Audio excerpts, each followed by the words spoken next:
ఏపీలో రెండోసారి అధికారమే లక్ష్యంగా సీఎం జగన్ పావులు కదుపుతున్నారు. ఇందులో భాగంగా మార్పులు చేర్పులు చేస్తూ సంచలన నిర్ణయాలు తీసుకుంటున్నారు. గ్రాఫ్ సరిగ్గా సిట్టింగ్లను పక్కన పెడుతున్నారు. సర్వే అంచనాలు దృష్టిలో పెట్టుకుని నియోజకవర్గ ఇన్ఛార్జీల్ని మారుస్తున్నారు. ఇప్పటికే మొదటి విడతలో 11 మందిని, రెండవ జాబితాలో 27 మంది అభ్యర్థుల్ని సీఎం జగన్ ప్రకటించారు. ఇక థర్డ్ లిస్ట్ లో దాదాపుగా 14 నియోజకవర్గాల్లో అభ్యర్థుల్ని మారుస్తారంటూ ప్రచారం జరిగింది. కానీ చివరి నిమిషంలో మూడో జాబితా విడుదలను వాయిదా వేసింది వైసీపీ.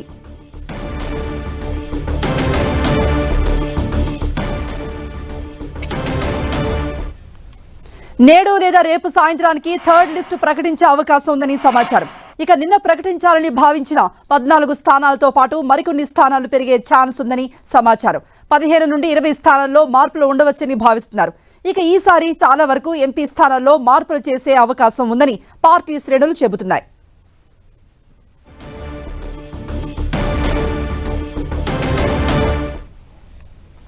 దీనిపై మరిన్ని అప్డేట్స్ ఇవ్వడానికి మా ప్రతినిధి దుర్గా లైవ్ లో జాయిన్ అవుతున్నారు. దుర్గా, చివరి నిమిషంలో ఎందుకు వాయిదా వేయాల్సిన పని అవసరం వచ్చింది? ఏ మార్పులు జరగబోతున్నాయి? కృప, రెండు కారణాలు ప్రధానంగా. ఒక కారణం అయితే ముఖ్యంగా కొన్ని స్థానాలకు సంబంధించినటువంటి కసరత్తు అనేది పూర్తి కాకపోవడం, మరో కారణం అయితే అమావాస్య కారణంగా కూడా లిస్ట్ అనేది వాయిదా పడింది. అయితే మూడో లిస్టుకి సంబంధించి కసరత్తు అంతా కూడా పూర్తి చేశారు. నిన్న రాత్రి మరి కాసేపట్లో ప్రకటిస్తారంటూ కూడా సమాచారం అందిన నేపథ్యం. మొత్తం 14 స్థానాలకు సంబంధించి రాత్రి ప్రకటన వెలువడాల్సింది. కానీ చివరి నిమిషంలో అది క్యాన్సిల్ అయింది.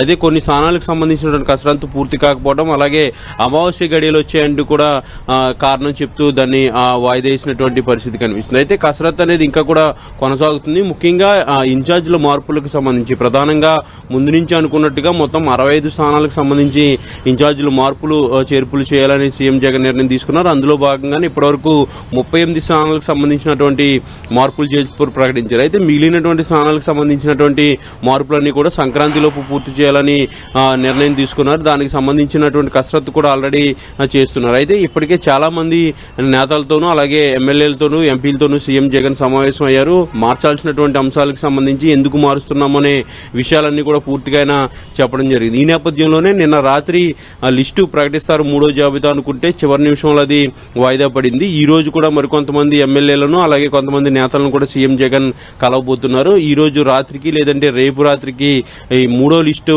పూర్తిగా ఇచ్చేయబోతున్నారు. అంటే ఇక సంక్రాంతి లోపే పూర్తిగా ఈ మార్పులు చేర్పులని క్లియర్ చేయబోతున్నారు. ముఖ్యంగా నిన్న వాయిదా పడడానికి ప్రధాన కారణంగా విజయవాడ ఎంపీ పార్లమెంట్కి సంబంధించినటువంటి అంశం కూడా ఉంది. అదేవిధంగా ఒంగోలుకు సంబంధించినటువంటి చిక్కుముడి కూడా ఇంకా విడకపోవడం, వీటికి సంబంధించినటువంటి కారణాలు కూడా నిన్న వాయిదాకి ఒక కారణంగా చెప్పొచ్చు. ముఖ్యంగా విజయవాడ ఎంపీ స్థానానికి సంబంధించి నిన్న కేశినేని సీఎం జగన్ కలిసిన తర్వాత పార్లమెంట్ సభ్యత్వానికి అలాగే టీడీపీకి రెండింటికి కూడా రాజీనామా చేశారు. అయితే ఆయన వైఎస్ఆర్సీపీలో జాయిన్ కాలేదు. అంటే కేవలం సీఎం జగన్ కలిశారు, జాయిన్ అవుతున్నానంటూ కూడా ఆయన ప్రకటించారు. కానీ ఇంకా జాయిన్ కాలేదు. ఈ రోజు కానీ లేదంటే రేపు దానికి సంబంధించినటువంటి జాయినింగ్ కూడా ఉండే అవకాశం కనిపిస్తుంది. ఈ జాయినింగ్ కూడా అయిన తర్వాత ఎంపీ ప్రకటన, అభ్యర్థికి సంబంధించినటువంటి ప్రకటన ఉండబోతుంది. ఇక ఒంగోలుకి సంబంధించి కూడా ప్రస్తుతం అయితే ఆ ఒంగోలు ఎంపీ స్థానానికి సంబంధించి మాగుంట శ్రీనివాసరెడ్డికి ఇంకా క్లారిటీ అనేది ఇంకా రాలేదు. దానికి సంబంధించినటువంటి కసరత్తు కూడా జరుగుతుంది. ఇప్పటికే బాలినేనితో అనేక సార్లు సీఎం జగన్ కూడా సమావేశం అయ్యారు.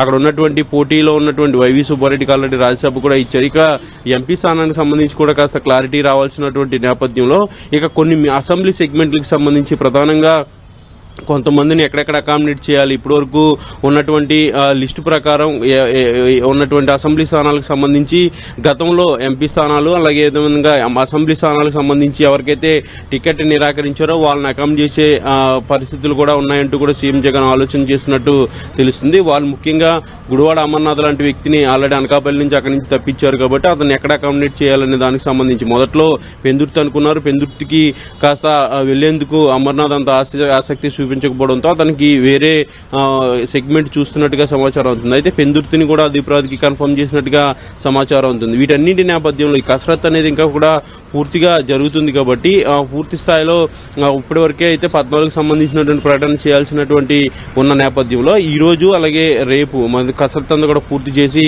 మరికొన్ని యాడ్ చేసి మొత్తం 14 నుంచి 20 స్థానాలకు సంబంధించినటువంటి ప్రకటన ఉండే అవకాశం అయితే కనిపిస్తుంది. కృప. ఓకే దుర్గా.